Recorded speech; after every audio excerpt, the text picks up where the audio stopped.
Buenas noches, vamos a dar inicio con lo que es la tercera tutoría de repaso correspondiente a la asignatura Álgebra y Funciones que se imparte en la carrera Licenciatura en Enseñanza de la Matemática, la cual se sirve en la Facultad de Ciencias Naturales y Matemáticas. En esta ocasión vamos a estar revisando algunos conceptos principales sobre lo que es las funciones, pero vamos a iniciar antes con algunas partes que se estuvieron revisando el día de la tutoría número 2.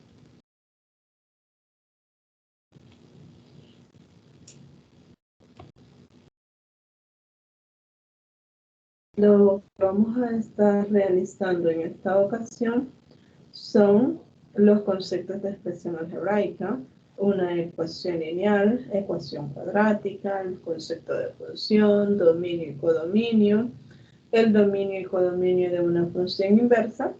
Si tenemos tiempo, resolveremos algunos ejercicios y algunos problemas de aplicación con respecto a las funciones. Y por último, es el aviso de que ya se presenta lo que es el primer parcial ordinario. Pueden revisar las respectivas fechas en las orientaciones académicas que se encuentran en plataforma. Ahí está estipulado qué temas son los que van a entrar en el parcial, la fecha y la hora que se va a estar realizando. Igual pueden estar pendientes de las redes sociales en las que se les da a conocer también el calendario o la calendarización de lo que son las respectivas evaluaciones que se realizan en este primer periodo. Una vez dicho esto, vamos a pasar a revisar algunos conceptos. En vista que no tenemos participación de estudiantes, vamos a decir de una sola vez que es una ecuación algebraica. Es aquella que se combinan números representados por símbolos mediante una o más operaciones de una suma, resta, multiplicación, división, exponenciación o extracción de raíces. Entonces la expresión resultante se le llama expresión algebraica. Y acá en esta imagen tenemos algunas de todas esas combinaciones que se están realizando. Por ejemplo, tenemos potencia, tenemos división, tenemos resta, tenemos multiplicación, tenemos suma también. Dentro de eso nosotros podemos distinguir ciertos términos de esta expresión. Por ejemplo, tenemos la x, que es nuestra variable, tenemos que el 4, el 2 y este 3 son nuestros coeficientes.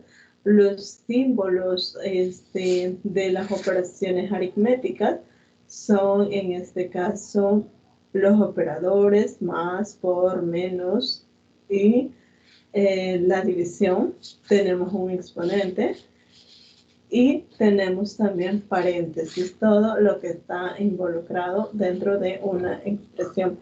Igual podemos tener otro tipo de expresiones, pero este es un ejemplo bastante completo de una expresión algebraica.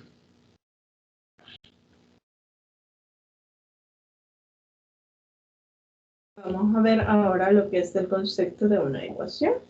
Una ecuación es una igualdad entre dos expresiones. Estas expresiones pueden ser algebraicas, trigonométricas, pueden ser logarítmicas, pueden ser exponenciales, en fin, puede ser cualquier tipo de ecuación que nosotros conozcamos. Puede ser una ecuación racional, la que nosotros queramos, y cuando vamos a decir que esa ecuación tiene solución, cuando encontremos un número real que satisface a la variable, lo cual nos va a provocar lo que es una identidad numérica. En este caso vamos a estar diciendo nosotros que la ecuación tiene solución dependiendo de qué tipo de ecuación es. Por ejemplo, si tenemos una ecuación polinomial de grado n, pues vamos a ver que va a tener n raíces, n soluciones. O si estamos en una ecuación de grado 2, vamos a estar encontrando dos ecuaciones. Si estamos en una de grado 3, serían tres soluciones. Si estamos en una de grado 1, va a tener una única solución esa ecuación. Vamos a continuar y vamos a ver lo que es el conjunto solución, que contiene todas las soluciones. Este se denota con la letra S y se llama conjunto solución. Acá se me escapó, es la letra S con la cual se denota una S mayúscula. De esa forma se denota el conjunto solución. Una vez dicho esta parte de qué es una ecuación, ya estamos en las condiciones de definir lo que es una ecuación lineal y lo que es una ecuación cuadrática. El día de la tutoría 2 se estuvieron resolviendo problemas de ecuaciones lineales y quedaron algunos problemas pendientes, de los cuales si ustedes tienen dudas, perfectamente me pueden estar consultando cuáles son esos problemas en los que hay duda, porque ya ese día el tutor daba indicaciones de cómo resolver el problema. Entonces, en esta parte solo nosotros estamos recordando lo que es esos conceptos que se vieron ese día para ya luego entrar en sí a nuestro tema, que serían las funciones. La ecuación lineal es aquella que se puede escribir de la forma ax más b igual a 0, siempre y cuando a sea distinto de 0, es decir, el coeficiente principal va a ser distinto de 0. ¿Por qué? Porque si nosotros estamos diciendo que esa es una ecuación, puede tener solución y esa solución va a ser dada de esta forma, menos b sobre a, y vamos a estar representando el conjunto solución S igual, abrimos llave y dentro de esa llave colocamos nuestra solución y eso es el conjunto solución de la ecuación lineal. A partir de ello podemos encontrar también lo que es la ecuación cuadrática, que vamos a estar distinguiendo en la ecuación cuadrática. La forma, si observamos, ya lleva un elemento más esta ecuación. Tenemos un grado mayor y la ecuación es de la forma ax cuadrado más bx más c igual a 0. Para encontrar las soluciones de este tipo de ecuaciones, ya no va a ser de una forma tan fácil, sino que vamos a recurrir a lo que es una factorización, a lo que es una fórmula cuadrática que ya nosotros conocemos, venimos manejando desde el tercer ciclo, bachillerato. Esta es la forma con la cual nosotros vamos a estar encontrando las soluciones de la ecuación cuadrática, ya sea la fórmula cuadrática o alguno de los casos de factoreo que veíamos el día de la tutoría número 2. O sea, si recordamos, estaba factorización por inflexión, factorización por factor común, factorización por agrupamiento, que son los más conocidos, y la ecuación cuadrática que se une ahora para resolver esa ecuación, donde nosotros ya conocemos esta ecuación y que vamos a decir, la parte que está dentro de la raíz cuadrada, le vamos a decir que es el discriminante de esa ecuación.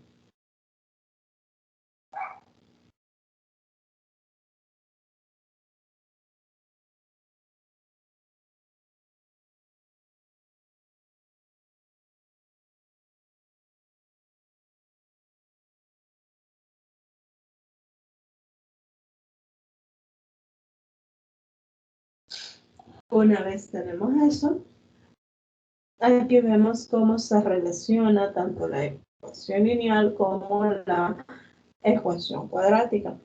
La ecuación lineal parte ¿de qué? De obtener la ecuación de lo que es una línea recta. Es decir, la ecuación de la línea recta es en realidad una ecuación lineal y permite resolver lo que son ecuaciones lineales, pero también nosotros con las ecuaciones lineales podemos trabajar sistemas de ecuaciones lineales de 2 por 2, de 3 por 3, de lo que nosotros queramos, la dimensión que nosotros queramos. Allá cuando ustedes estén llevando álgebra lineal, van a estar recordando esta parte de los sistemas de ecuaciones, van a ver algunos aspectos muy importantes de cuando un sistema tiene solución, cuando no va a tener solución y qué tipo de solución van a tener esos sistemas de ecuaciones. Y no lo van a hacer solo con 2 ecuaciones, van a trabajar con 2, 3, 4 ecuaciones, las ecuaciones que sean necesarias para resolver algún problema. Ahora bien, a partir de resolver nosotros un sistema de ecuaciones lineales, podemos llegar a lo que es la ecuación cuadrática. Pero ¿cómo llegamos a esa ecuación cuadrática? Bueno, cuando nosotros estamos trabajando con ecuaciones cuadráticas, podemos hacer un despeje, podemos realizar algún bosquejo gráfico o recurrir a otro método. Lo que vamos a hacer en este caso es que a partir de una ecuación podemos sustituir en la otra y de esa forma es como se llegan a las ecuaciones cuadráticas. Acá nos está indicando, por ejemplo, que completamos el cuadrado para obtener lo que es la ecuación cuadrática o ¿y cómo la vamos a resolver? Perdón, a partir de su fórmula cuadrática, que es la que veíamos anteriormente. Pero, ¿qué podemos hacer? Bueno, factorizar también esa ecuación cuadrática y de esa forma se llega a lo que es una ecuación lineal de primer grado.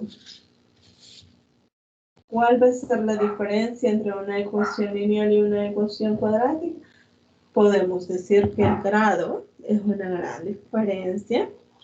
El grado de las ecuaciones, el grado de la ecuación lineal es grado 1, el grado de la ecuación cuadrática es de grado 2, la ecuación lineal tiene solamente una única solución, la ecuación cuadrática tiene 2 soluciones y podemos encontrar otras muchas diferencias, pero también una ecuación cuadrática se puede lograr escribir como una ecuación lineal. Nos pregunta qué representa una desigualdad en una recta real. Se me fue ahí la C.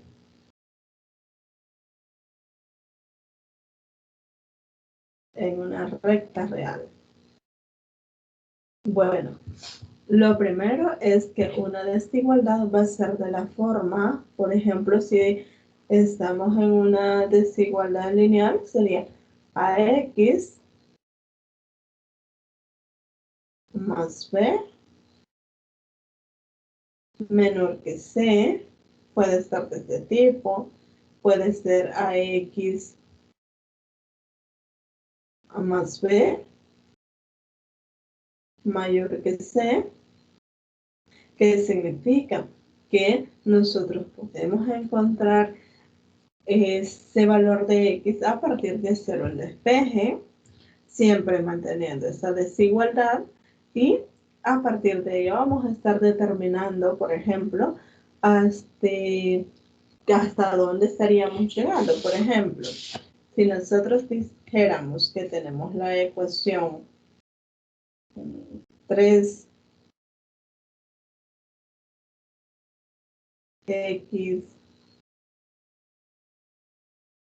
más 2 menor que 8, por decir algo. ¿Qué podemos hacer para resolver esa desigualdad? Bueno, Dejamos acá 3x. Restamos 2 a ambos lados.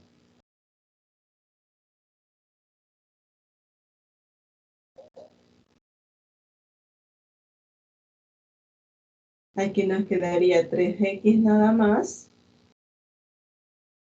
2 menos 2, eso es 0. Menor que 8 menos 2, eso es 6. Como el 3 es un número positivo, no se ve afectada esta desigualdad y nos quedaría que al pasar a dividir este 3 a este lado nos queda que esto es 2.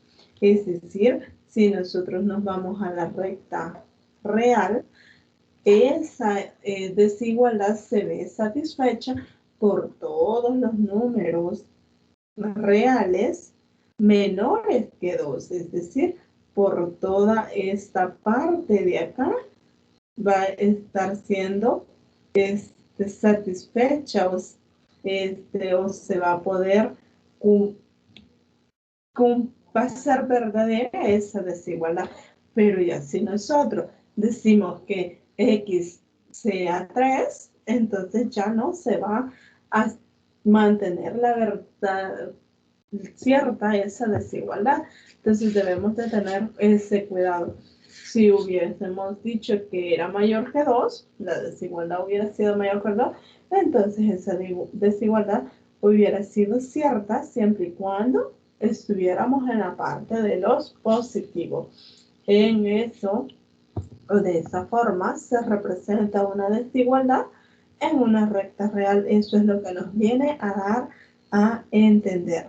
Y nos dice que una desigualdad en donde aparece una variable le vamos a llamar inecuación. Esa va a ser una inecuación. ¿Por qué? Porque nosotros podemos encontrar un valor que haga que la desigualdad se mantenga, siga siendo verdadera en cualquier caso. Los valores que al sustituirlos en la inecuación originan desigualdades verdaderas, les vamos a decir que son las soluciones de la inecuación. También tenemos algunas propiedades importantes. En este caso, yo apliqué dos propiedades de las que están acá. Apliqué la primera, que nos dice la primera propiedad, que si nosotros tenemos A menor que B y venimos y le sumamos un número positivo o un número negativo a esa desigualdad, la desigualdad se va a mantener. Y fue lo que hicimos nosotros. Restamos en este caso menos 2, la desigualdad se mantiene. Ahora, si nosotros multiplicamos por un número positivo, también la desigualdad se va a mantener. Pero ¿qué sucede si nosotros multiplicamos por un número negativo? Entonces la desigualdad va a cambiar, se nos va a volver positiva. Estas propiedades son bastante importantes conocerlas y saberlas aplicar. Más adelante vamos a estar revisando más sobre esta parte, por lo que los invito a que no olviden esta parte de las propiedades. Los intervalos. En los intervalos nosotros conocemos muchos de ellos. Conocemos cuáles son los intervalos cerrados. Este es un intervalo cerrado. También conocemos los intervalos abiertos. En el primer caso del intervalo cerrado, significa que vamos a tener nosotros una X tal que va a estar variando entre A y B. Es decir, X puede tomar tanto los valores de A o el valor de B. En el intervalo abierto, ¿qué significa? Que nunca se va a tomar los extremos. Acá nunca vamos a tomar los extremos. También tenemos los intervalos semiabiertos o semicerrados, que sería el cerrado por la derecha y abierto por la izquierda, y el intervalo semicerrado por la izquierda y abierto por la derecha. Pero también están los rayos. ¿Cuáles son los rayos? Aquellos que van desde A hasta más infinito. Acá en este caso siempre va a ir abierto. Podemos tener que va desde A hasta más infinito. En el primer caso va abierto también en el extremo inferior o abierto a la izquierda, y este va abierto, cerrado, perdón, a la izquierda. Podemos tener este otro rayo desde menos infinito hasta B, que sea abierto también a la derecha, y desde menos infinito a C, a B, perdón, y va a ser cerrado en la derecha. Esos son todos los intervalos que nosotros podemos tener. A los primeros 4 se les conoce como intervalos, mientras que a los otros 4 que hemos colocado ahí se les conoce como rayos. Llegamos así a lo que son las inecuaciones lineales. Cuando una ecuación se describe de la forma que lo tenemos acá, vamos a decir que es una inecuación lineal. Tenemos posterior a ello, o llegamos a partir de todo lo que hemos definido a lo que es las funciones. ¿Qué nos dice la función? Nos dice que vamos a tener dos conjuntos cualesquiera. Vamos a tener una relación binaria f de A en B, es decir, una representación gráfica de lo que nos está dando este problema, o lo que nos está dando esta definición es que nosotros tenemos acá un conjunto A, tenemos aquí un conjunto B,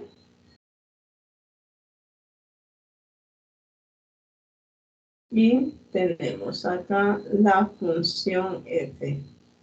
Eso es lo que nos está diciendo, y nos dice que vamos a llamar función de A en B si solo si se verifican las siguientes propiedades o condiciones. La primera es que la función es un subconjunto del producto cruz de estos dos conjuntos. Es decir, f, lo que nos dé la función, va a ser un subconjunto del producto cruz, lo que estuvimos viendo en la tutoría de repaso. También vamos a decir que si nosotros tenemos un par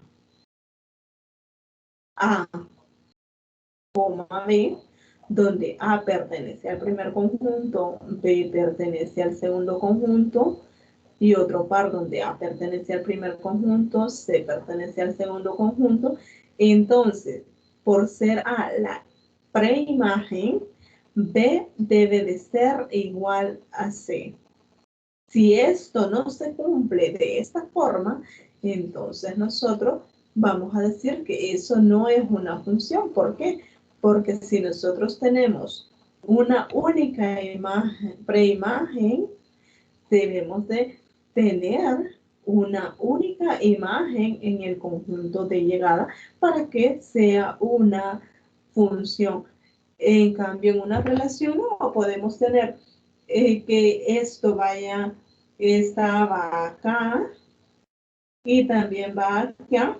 Eso es una relación, pero siempre y cuando B y C sean distintos, ¿no? Pero si estamos en una función, B debe de ser igual a C para que sea una función, porque vamos a ver más adelante algunos conceptos como inyectividad y biyectividad, sobreyectividad, que nos van a estar explicando el por qué es necesario que A vaya únicamente a un elemento de B. Esto quiere decir, bueno, lo que les estaba explicando. Ahora, Vamos a revisar lo que es el dominio, el codominio y rango de una función.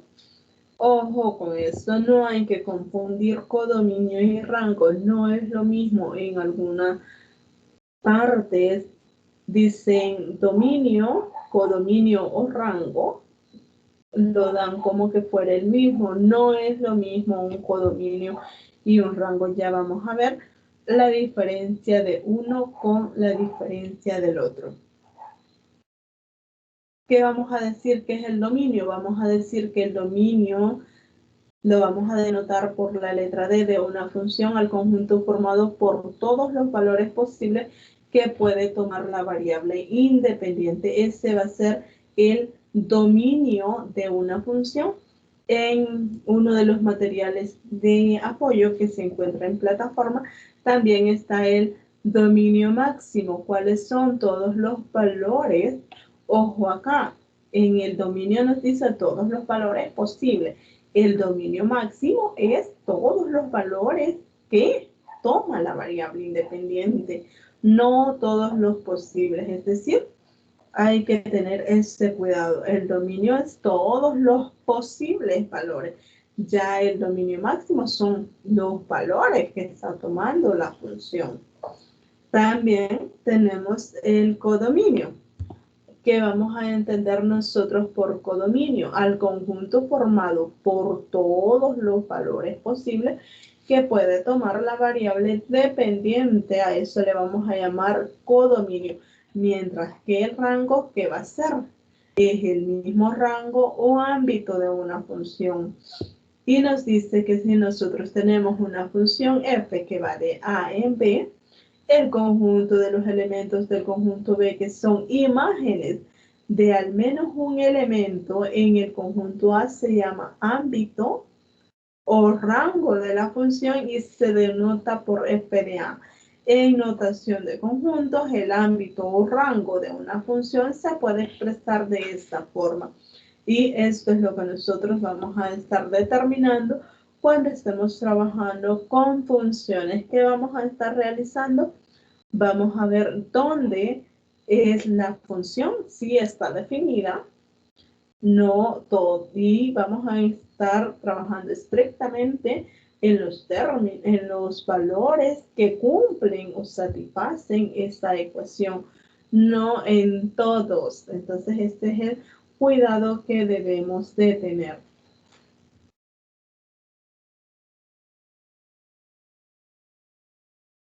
Para cuando nosotros tenemos una función, también podemos encontrar la función inversa. La función inversa, ¿qué va a cumplir? Bueno, que va a tener el dominio de la función original, ahora va a ser el rango, y el rango de la función original ahora va a pasar a ser el dominio. En esa fin va esta definición. Nos dice que dada una función f de dominio D y un ámbito A sub f, si existe una función g, ojo, debe de existir una función g con dominio A sub f. Veamos cuál era el dominio acá de f, era D. Y en este caso el ámbito es D y el dominio es A sub f, el cual el ámbito era A sub f de la función original. Entonces podemos decir que la función compuesta de f con g evaluado en x nos va a dar x para todo x que pertenece al ámbito, y la función compuesta de g con f, ojo, no es lo mismo que vayan a realizar f compuesto con g que g compuesto con f. ¿Cuál es la diferencia entre una y la otra? F compuesto con G, lo que nos está dando es, primero, bueno, con respecto a X, ¿no? Vamos a hacer F evaluado en G de X. Esto es lo que vamos a hacer cuando tenemos f compuesto con g. Vamos a evaluar g de x y la función f la vamos a estar evaluando en lo que nos dé. Es decir, este va a ser ahora mi x que voy a tener. Mientras que en g compuesto con f, ahí ya cambia. Vamos a hacer g compuesto con f evaluado en x. Esto es, primero aplico f a x y luego aplico g. Es decir, este va a ser mi x cuando estemos trabajando con g compuesto con f. Y una vez dicho eso, podemos decir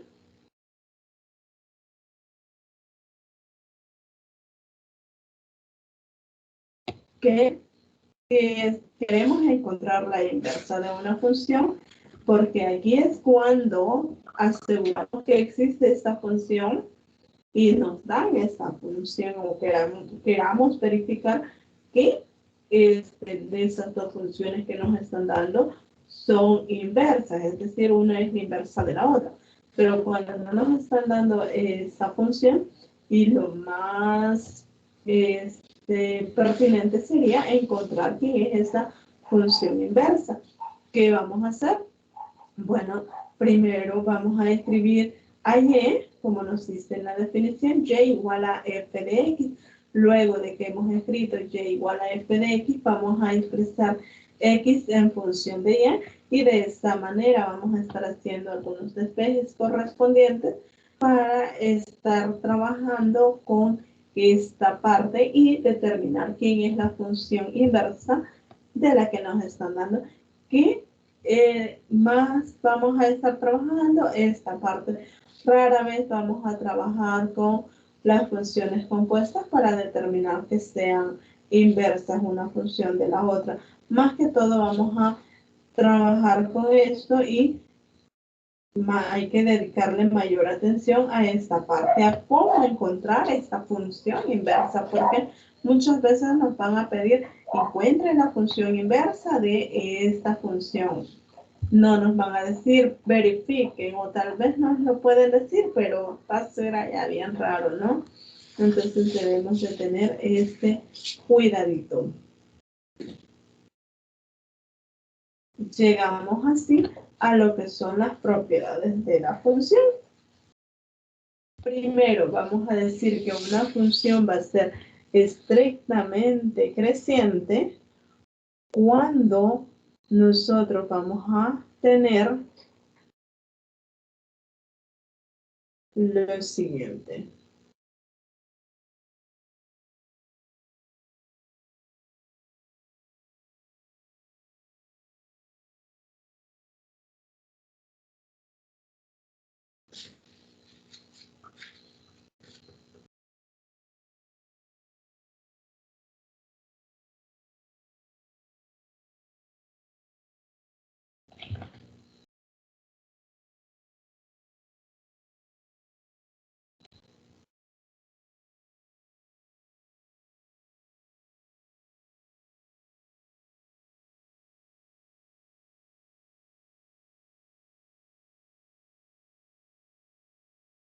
Y ahorita vamos. En el material que se les compartió del libro de matemática básica, está toda esta parte de la teoría que hemos estado revisando. Bueno, vamos a decir que una función es estrictamente creciente si nosotros podemos encontrar lo siguiente. Al evaluar la función f en x1 es menor que evaluar la función f en x2. Siempre que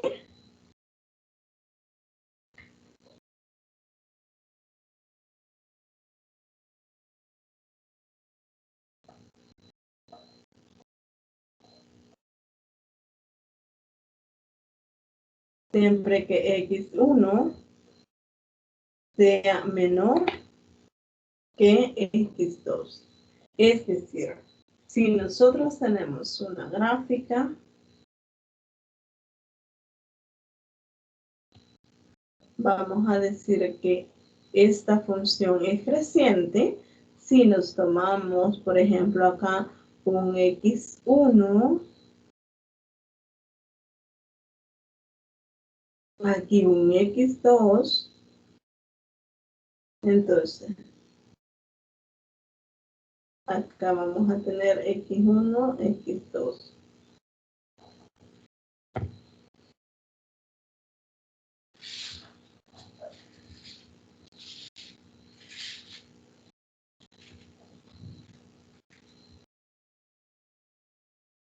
Aquí llegaría la imagen de f de x1 y la imagen de f de x2 va a estar acá arribita. Entonces, por eso, si las imágenes son una menor que la otra, en orden creciente o ascendente, entonces las preimágenes también se va a cumplir ese orden. Pero vamos a decir también que una función es estrictamente creciente si se cumple que se tiene esa desigualdad. Luego tenemos que una función puede que no sea estrictamente creciente, sino que sea estrictamente decreciente. ¿Cuándo va a ser estrictamente decreciente? Bueno, cuando no tengamos esta parte, la gráfica no vaya de esta forma, sino que, por ejemplo, la gráfica tenga la forma siguiente.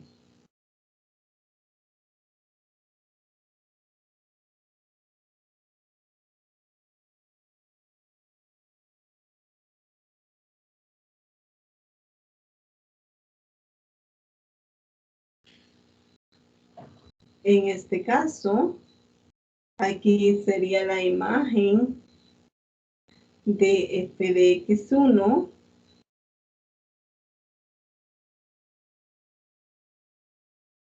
Bueno, lo vamos a poner a este otro lado para que se vea mejor.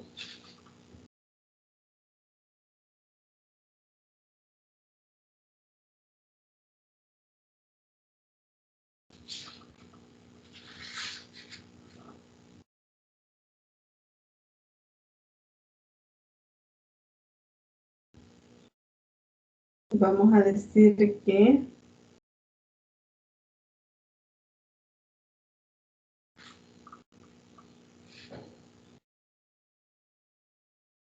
aquí vamos a tener a x1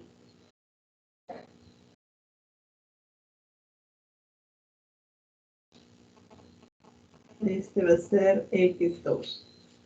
Si se fijan, se cumple que x1 va a seguir siendo menor que x2, pero la imagen de x1 en este caso va a caer acá. Esta es nuestra imagen de x1.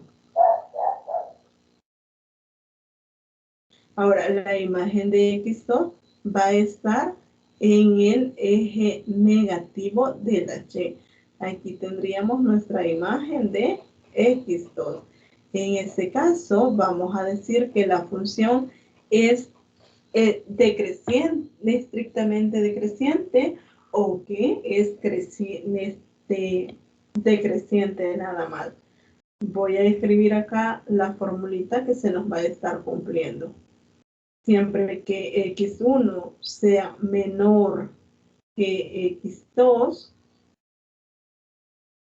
f evaluado en x1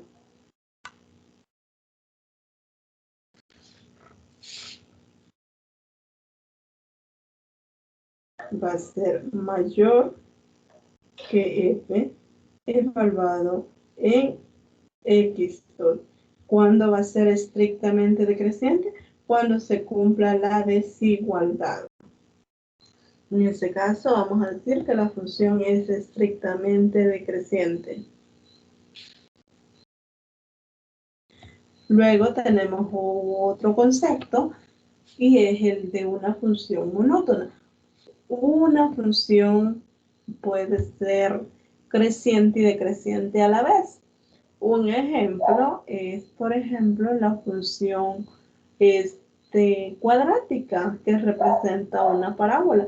Esa tiene tantas subidas como bajada. Tiene por un lado o a partir de un intervalo es creciente, a partir de otro es decreciente. También podrían pensar en una función cúbica. En algunas ocasiones también va a ser una función decreciente en un intervalo, creciente en otro, decrece y así. Entonces, esas no serían funciones monótonas. ¿Cuáles sí pueden ser monótonas? Aquellas que únicamente son crecientes o únicamente son decrecientes, pero no vamos a ver que crece y decrece la función. Por ejemplo, un ejemplo de función monótona pues puede ser la función logarítmica, la función exponencial. Si ustedes realizan las gráficas de esas funciones, se darán cuenta que solo van a estar creciendo o solo están decreciendo. Por eso decimos que una función es monótona si es solo creciente o solo decreciente. Una función va a ser constante cuando lo que nosotros tenemos es una ecuación de la siguiente forma. Si decimos que este es nuestro eje X y este es Y, pues una función constante es aquella que Y es igual a una constante A y va a tener esta forma. Esta es una función constante. Luego, los conceptos que vamos a estar revisando nos van a estar ayudando mucho a determinar cuándo una función es inversa. Y el primer concepto es el de inyectividad. Una función es inyectiva o 1 a 1 siempre y cuando nosotros tengamos lo siguiente. Y X. Si nosotros tenemos dos preimágenes que sean distintas de una función, las imágenes deben de ser distintas.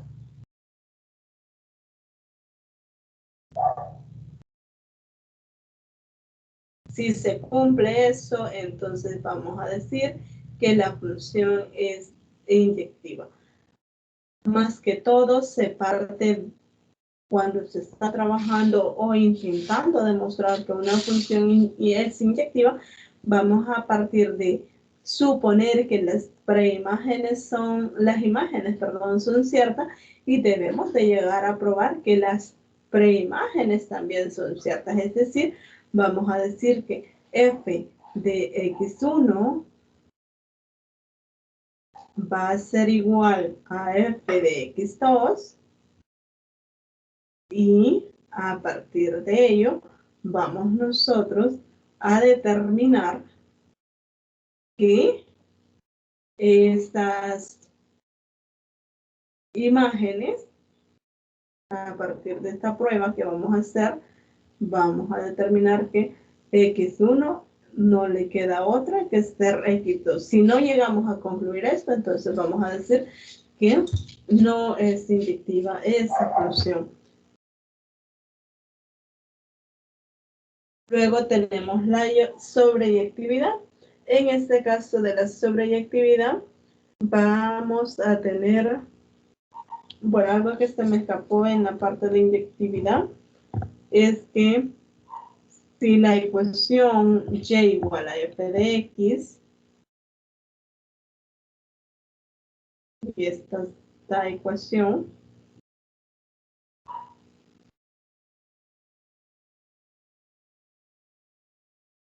tiene solución esta debe de ser única, y para que la función sea inyectiva, para ser inyectiva la función debe de ser monótona, es decir, solo debe de ser creciente o solamente decreciente, no puede ser creciente y decreciente a la vez.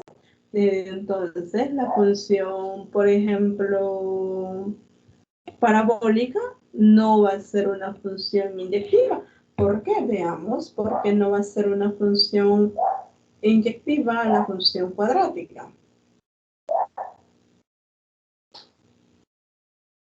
Vamos a hacer un bosquejo gráfico de esa situación. Una función cuadrática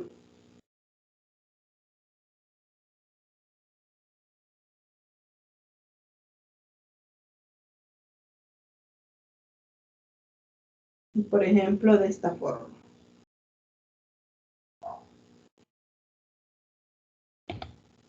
Vamos a ver si tenemos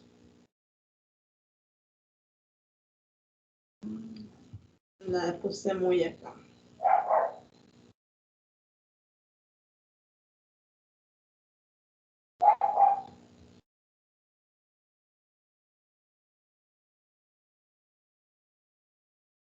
Vamos a decir que por acá tenemos AX2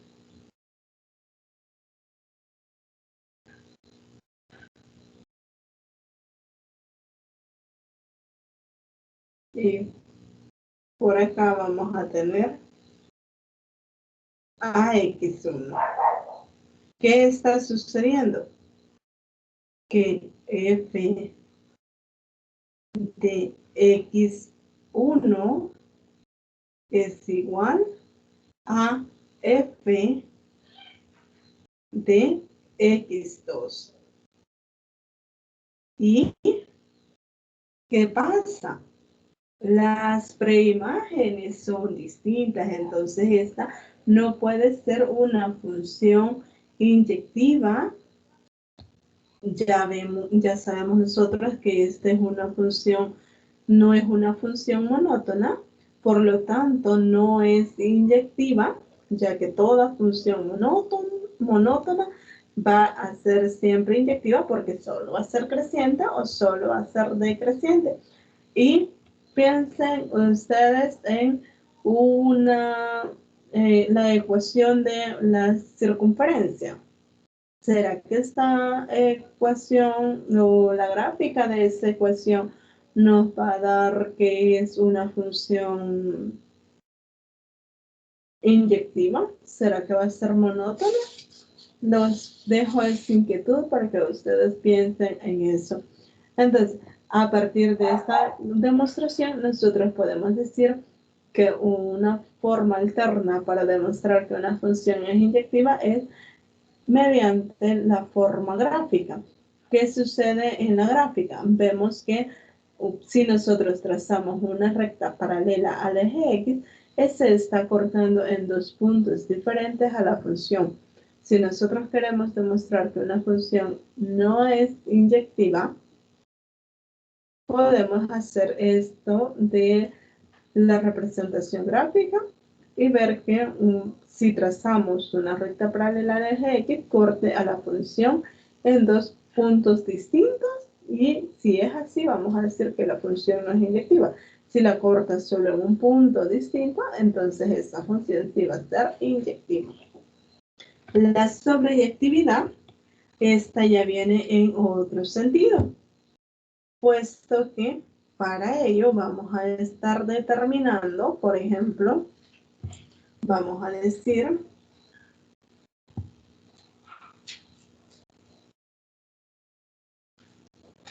que nosotros vamos a tener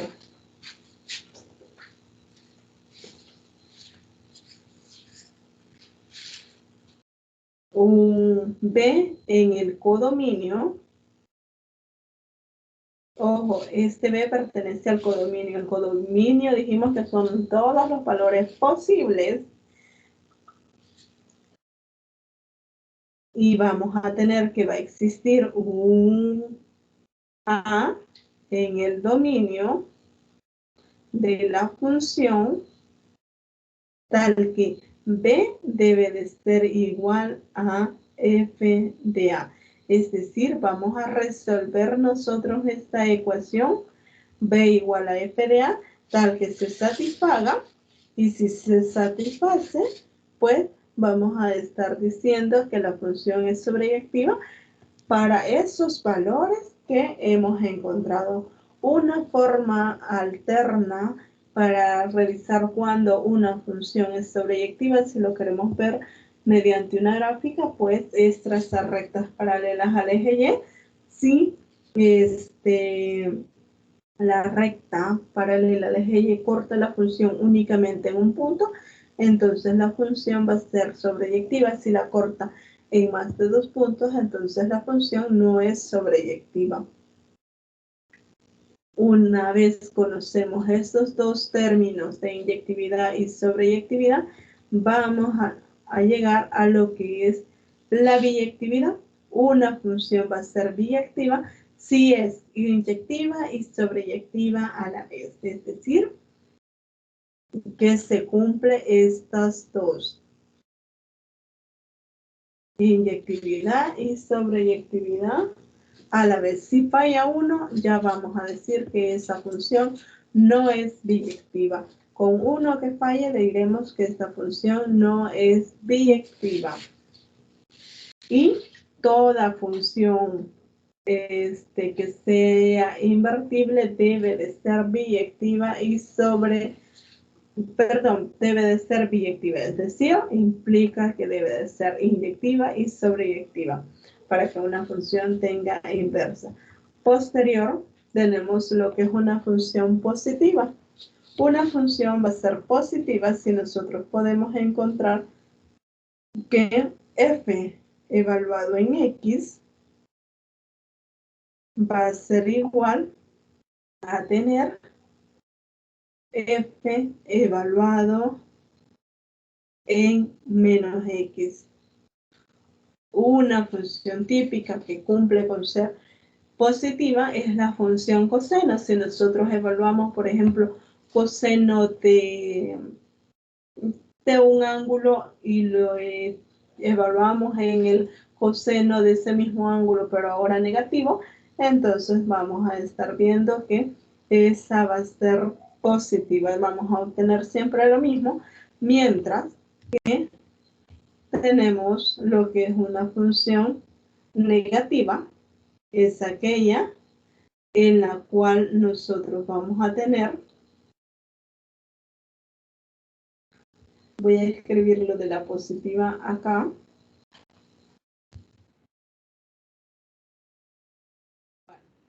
no lo puedo escribir, pero igual lo puedan revisar lo que mencioné anteriormente en el material que está disponible en plataforma. Una función va a ser negativa si se cumple lo siguiente, que f evaluado en menos x es igual a menos f de x. Si se cumple eso, entonces vamos a estar diciendo que la función es negativa, y una función típica de eso es la función inversa, la función seno. En la función seno vamos a tener nosotros que si evaluamos el ángulo, por ejemplo, de 30 grados, va a ser igual al ángulo de menos 30 grados. Entonces, esta es una función típica de una función negativa. Acá dejo lo que significa que una función sea positiva.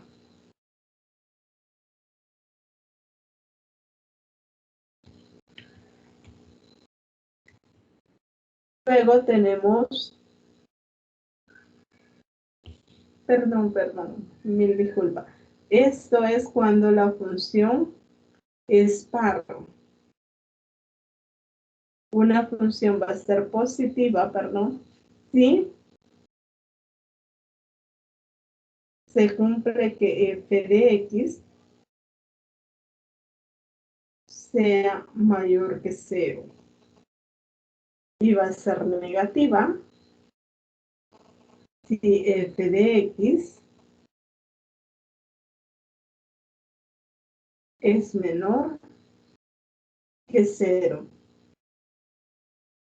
En este primer caso, para que la función sea positiva, significa que la gráfica de la función va a estar por encima del eje X, y en el caso de que sea negativa, significa que va a estar por debajo del eje X.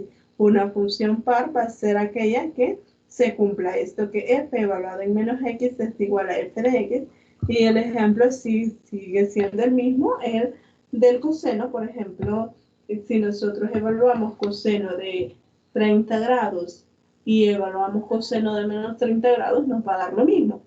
Una función va a ser impar si nosotros evaluamos, por ejemplo, que f de menos x va a ser igual a menos f de x. Es decir, si nosotros evaluamos el seno de menos 30, vamos a llegar a que eso es menos el seno de 30 grados, y eso nos va a estar dando la igualdad. Una vez dicho todo lo que hemos dicho hasta el momento, las propiedades, que es lo que concierne a la parte que vamos a estar trabajando el día sábado en la tutoría, vamos a tratar de hacer un breve ejemplo para que no quede esto como en el aire. Vamos a revisar un ejemplo.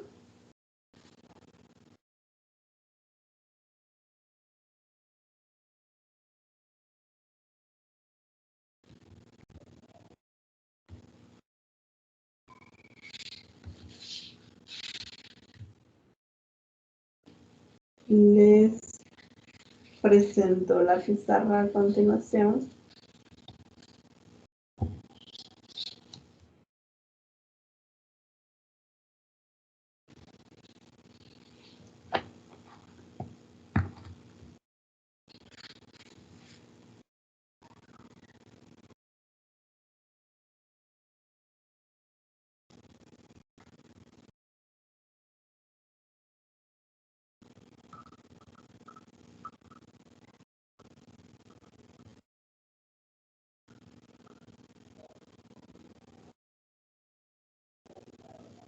Vamos a resolver un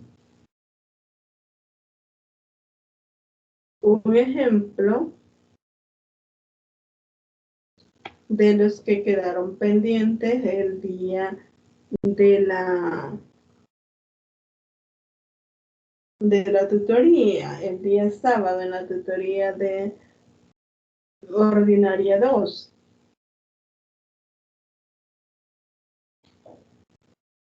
El ejemplo nos dice lo siguiente.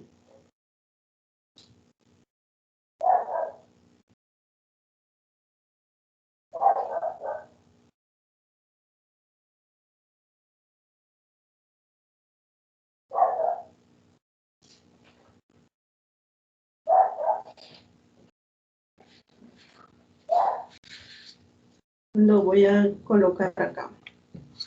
Es de expresión algebraica. Alejandro, Rubén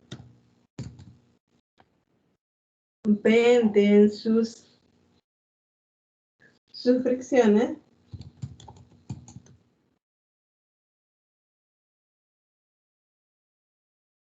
a la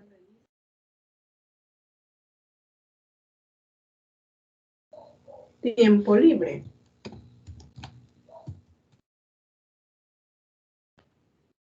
Y durante el mes de agosto,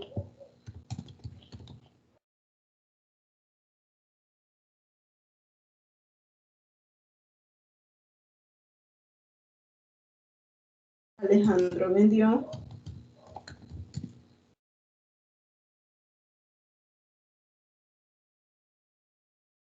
3 suscripciones.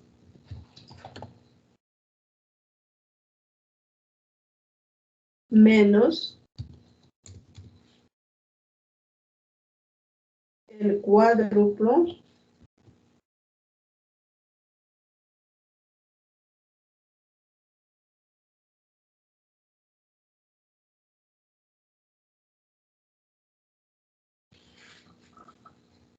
de lo que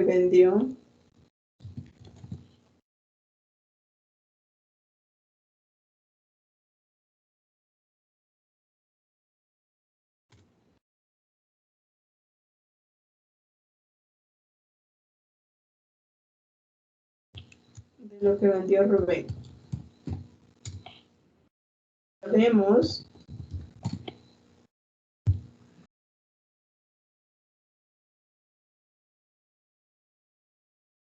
que Alejandro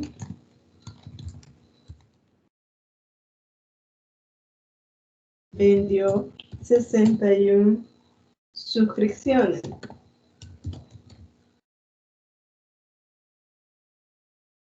La pregunta que nos hacen es la siguiente. ¿Cuántas vendió Rubén?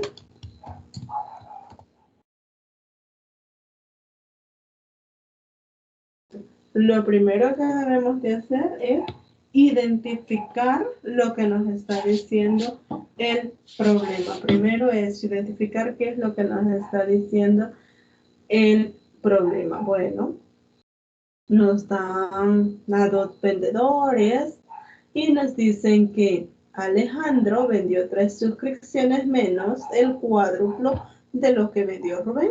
Podemos comenzar por determinar a quién le vamos a llamar X, eso es lo primero, y formular lo que nos está diciendo. Entonces vamos a comenzar con eso.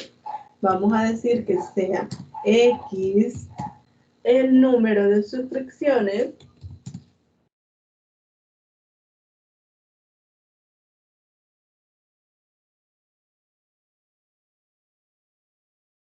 que vendió Rubén.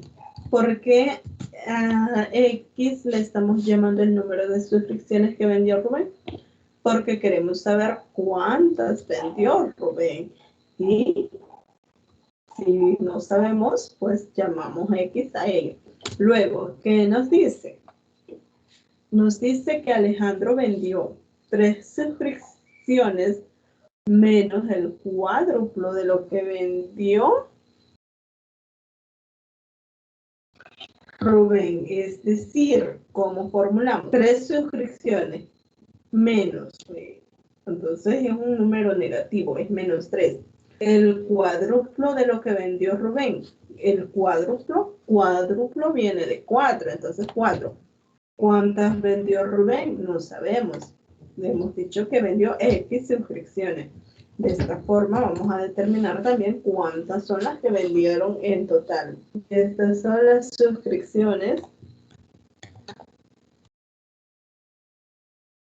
que vendió Alejandro. Una vez que ya tenemos eso, vamos a formular nuestro problema.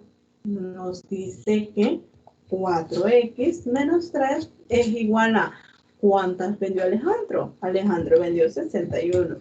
Con esto vamos a determinar cuántas suscripciones vendió Rubén y cuántas vendió Alejandro, por supuesto. 4x es igual a, este 3 está restando, va a pasar al otro lado a sumar, nos queda 64. X de esta forma se obtiene que es 16. 64 entre 4 es 16.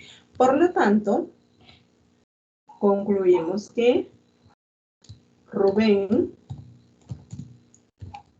dio 16 suscripciones. Vendió Alejandro 4 por 16 menos 3. ¿Cuánto nos da eso? Nos da 61. Y de esa forma hemos resuelto nuestro problema. ¿Qué es lo primero que tenemos que hacer? Bueno, identificar qué es lo que nos están dando para de esa forma resolver el problema que se nos plantea. Identificamos qué nos están pidiendo, qué nos están dando y vemos a qué tenemos que igualar para resolver nuestro problema. Bueno, una vez hemos dicho eso, vamos a tratar de resolver lo que es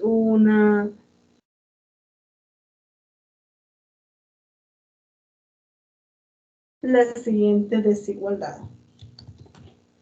Resolver 2 por 4 menos 3m menos 3 factor de m más 3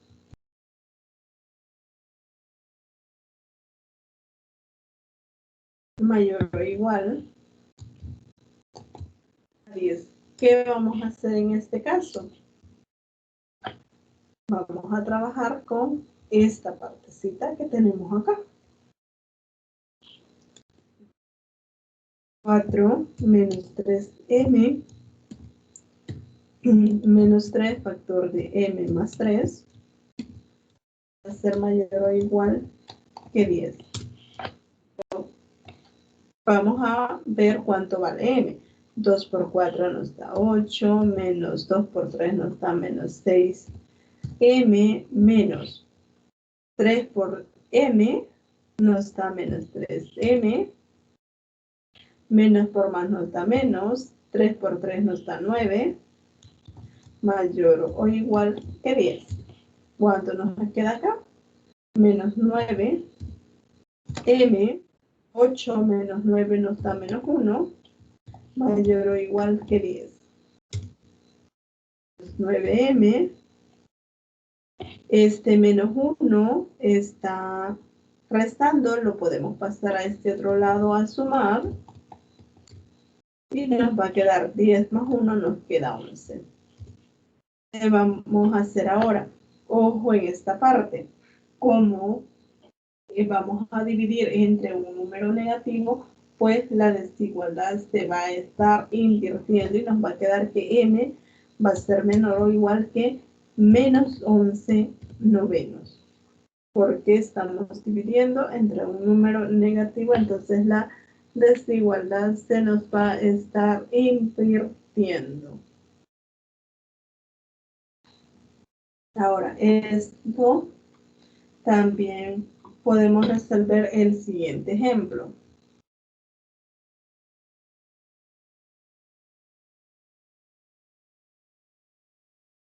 Nos dice lo siguiente.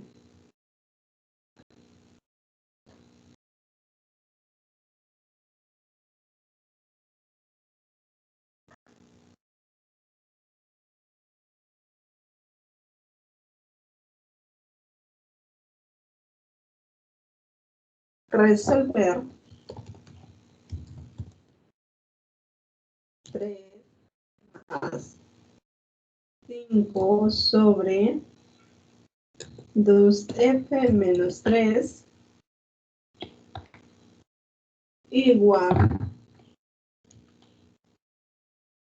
a 9f sobre 3f más 2. Aquí tenemos varias vías para resolverlo. Yo lo voy a hacer de la siguiente forma.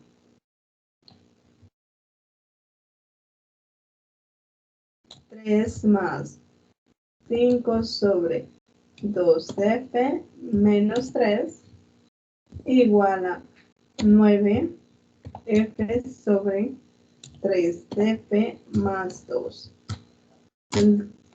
¿Qué voy a hacer? Bueno, este tiene denominador 1, entonces este va a ser mi denominador.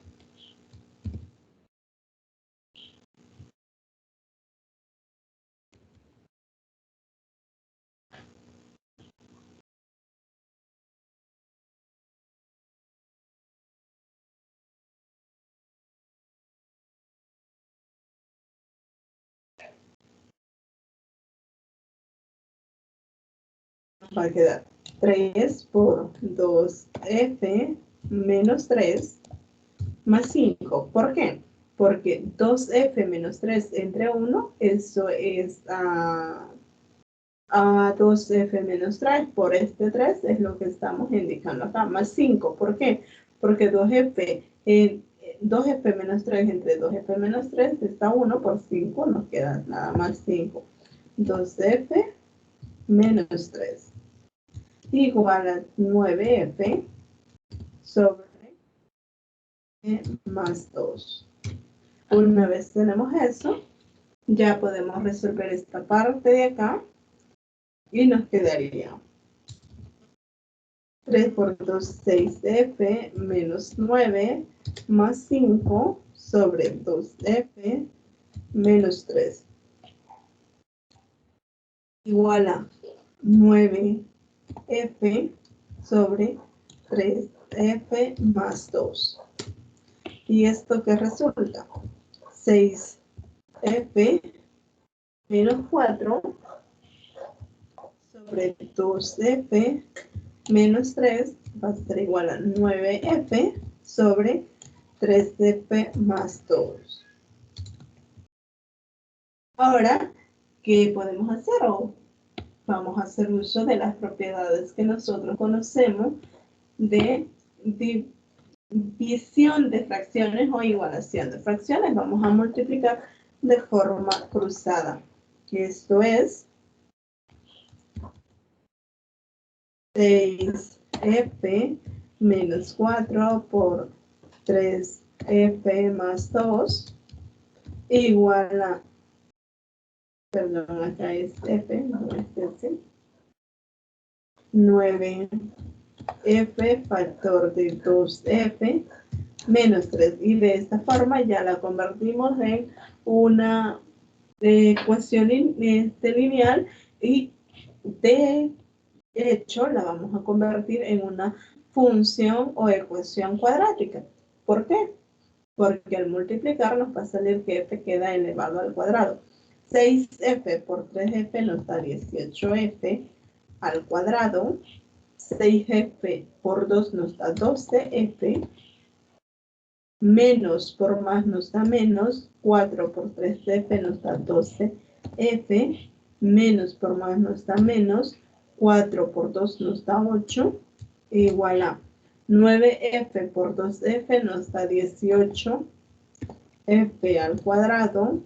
9f por menos 3f nos da menos 27f. ¿Qué observamos en este caso?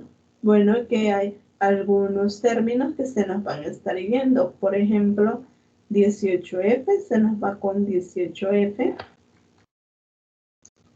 Tenemos también 12f y menos 2f. Estos también se nos van a estar yendo.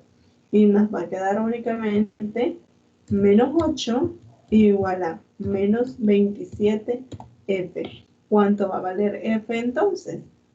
Solo está en que despejemos y nos quedaría que f va a ser igual a menos 8 sobre menos 27. Pero menos entre menos no está más y esto se nos convierte entre 8 sobre 27. Y de esa forma hemos resuelto ese problema. Vamos a terminar con estos dos problemitas para ya ir finalizando.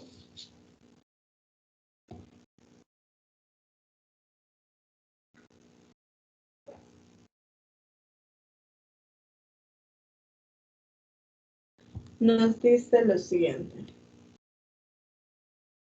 Pablo invirtió una parte de sus $100,000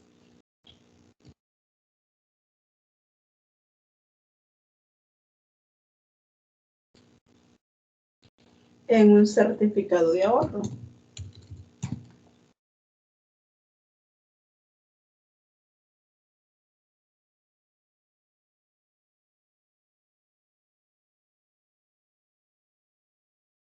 al 8%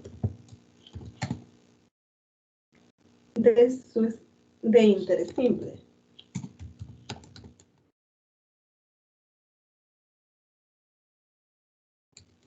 El resto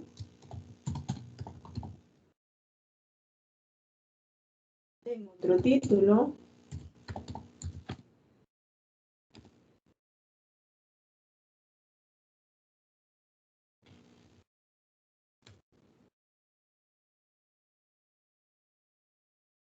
que producía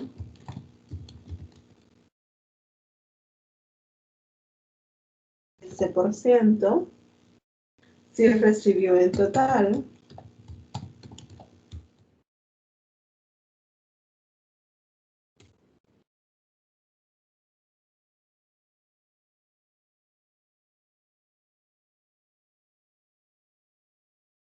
$9,000 de interés en el primer año,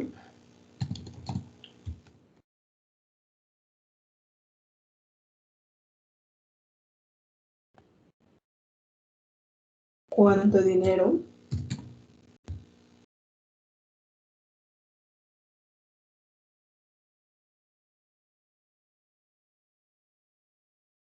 Invirtió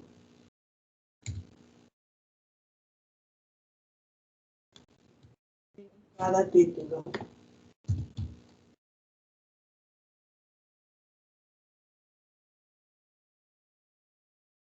Bueno, este es un problema de aplicación en el cual debemos de tener el cuidado de ver qué es lo que nos están dando, qué es lo que queremos encontrar y cómo vamos a formular nuestra ecuación a resolver. Eso es lo primero que debemos de identificar. ¿Qué es lo que nos están dando o qué nos están pidiendo? Se nos pide obtener el monto invertido en cada uno de los títulos para recibir la cantidad de $9,000 por el pago de interés. Una parte de los 10,000 la invierte al 8%. Eso es lo primero. Una parte de los 10,000, 100,000, perdón, invierte al 8%. Esto es 0,08. Y la otra parte la invierte ese por ciento, que es igual a 0,13.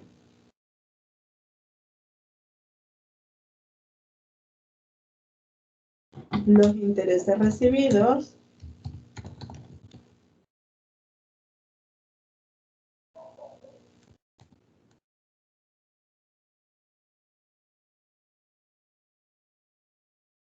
son de $9,000.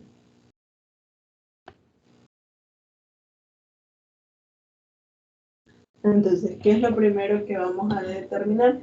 ¿Quién va a ser X? Vamos a decir, sea X la cantidad invertida en primer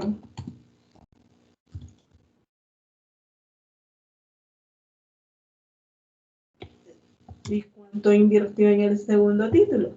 Lo que le quedó después de invertir al 8%. Entonces eso es 100,000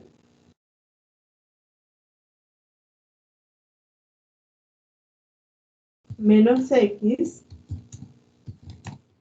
la cantidad invertida en el segundo título. Cada una de esas cantidades las invierte a un cierto porcentaje. Entonces de ahí vamos a formular lo que sería nuestra ecuación.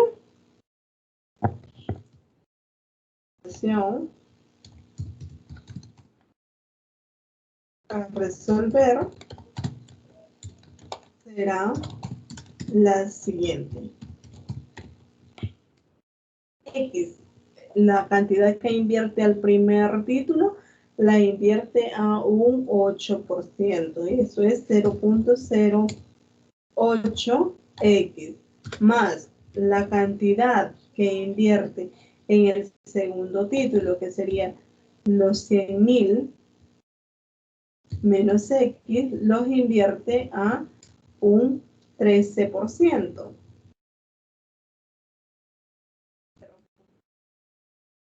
¿Y cuánto obtiene? Obtiene 9.000 dólares.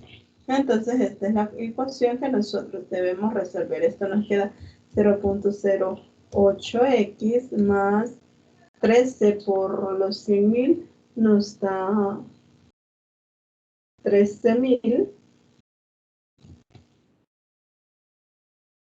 menos 0.13x igual a los 9.000. 0.08 menos 0.13x me va a dar menos 0.05x igual. Estos 13.000 los vamos a pasar al otro lado para dejar a un solo lado las x y nos va a quedar 13.000 menos 9.000, esto nos queda menos 4.000. Ahora vamos a determinar x. Como estamos dividiendo entre dos números negativos, menos 4.000 entre menos 0.05, eso es 8.000. Perdón, 80.000. Eso es la cantidad que invirtió en el primer título. ¿Y cuál va a ser la cantidad que invirtió en el segundo título? Pues los 100.000 menos estos 80.000. Y de esta forma concluimos. Así, Juan Pablo invirtió 80.000 dólares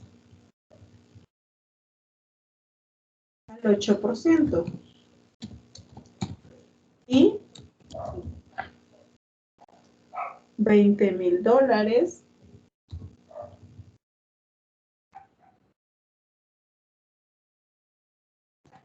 al 13%.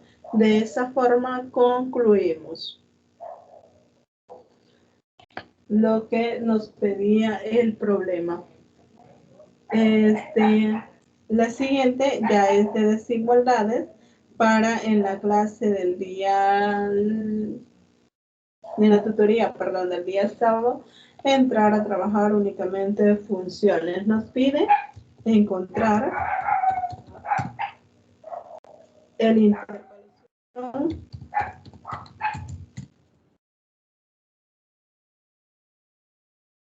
de menos 7 menor o igual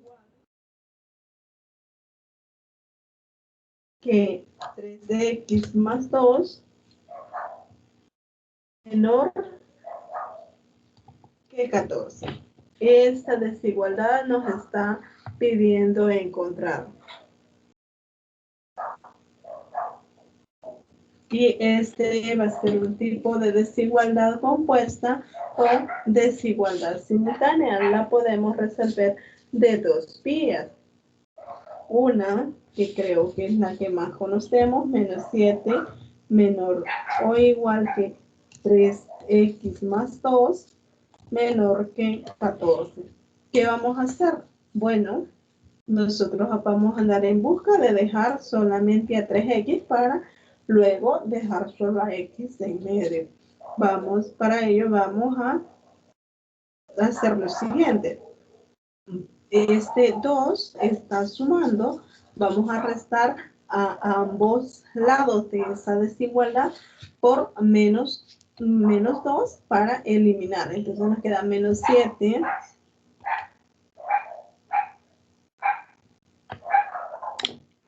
menos 2 menor o igual que 3x más 2 menos 2 menor que 14 menos 2. De esta forma nos queda menos 7 menos 2, esto es menos 9, menor o igual que 3x menor que 12. Ahora nosotros queremos solamente a x, no queremos a 3x. Entonces, ¿qué vamos a hacer? Vamos a dividir entre 3 toda la desigualdad. Como 3 es un número positivo, la desigualdad se va a mantener. Entonces nos queda menos 9 sobre 3, va a ser menor o igual que 3x sobre 3, menor que 12 sobre 3. ¿Qué tenemos? Menos 3 es menor o igual que x menor que 4. Y de esa forma hemos resuelto nosotros nuestra desigualdad. Esa por una parte. Lo podemos hacer de esta forma y si alguien gusta hacerlo de esta otra forma, lo puede hacer, nada más que va a ser como un doble trabajo, pero igual lo puede hacer. Sería 7 menor o igual que 3x más 2. Resuelve esa ecuación y resuelve esta otra, 3x más 2 menor que 14. Se resuelven, aquí se obtiene solo un resultado, aquí se obtiene otro resultado y luego esos dos se unen. El proceso es igual a hacer lo mismo que hicimos acá, pero por separado. Ya una vez se tiene eso, pues podemos irnos nosotros a lo que es la recta numérica. ¿Y qué nos está diciendo? Que x va a estar entre menos 3 y 4. Entonces, si decimos que por acá tenemos al 0, menos 1, menos 2, y por acá vamos a tener al menos 3. Aquí vamos a tener al 1, al 2, 3, y aquí vamos a tener al 4. ¿Qué va a ser nuestra respuesta? Lo que está de acá hasta acá. Eso sería nuestro conjunto solución. Esto es nuestro conjunto solución.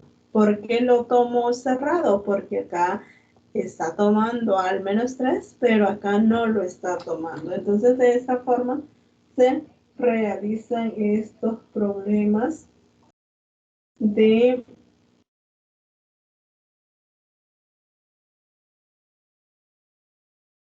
desigualdad. Llegaríamos hasta acá. Cualquier consulta, recuerden que me la pueden estar realizando.